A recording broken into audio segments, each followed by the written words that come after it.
Welcome to another insightful PaperOffice workshop. In this concise video, we'll explore the fundamental features of our stamp system.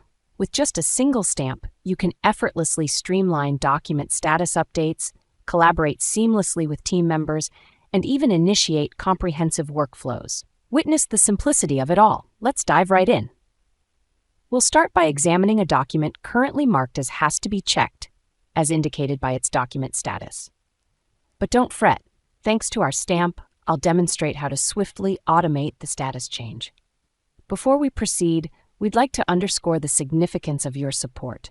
Your subscriptions and thumbs-up interactions not only fortify our community, but also assist YouTube in recognizing and promoting our content.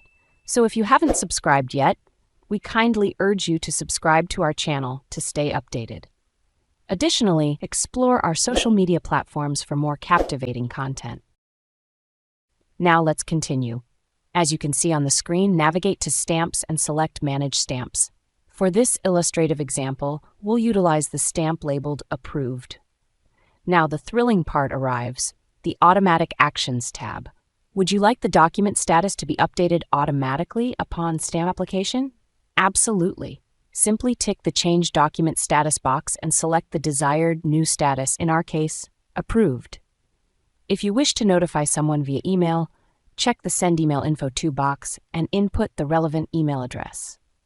Furthermore, you have access to additional customization options such as adding notes, initiating workflows, and specifying document types and keywords. These features will be elaborated on in forthcoming videos.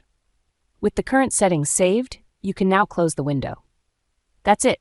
We can put it to the test. Apply the stamp to the document, and presto!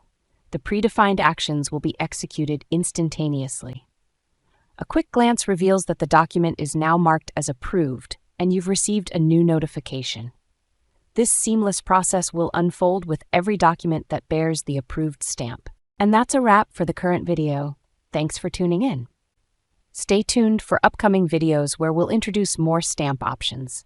Before you go, please remember to subscribe to our channel so you don't miss out on any of our exciting training videos. Thank you for watching, and see you next time. Bye.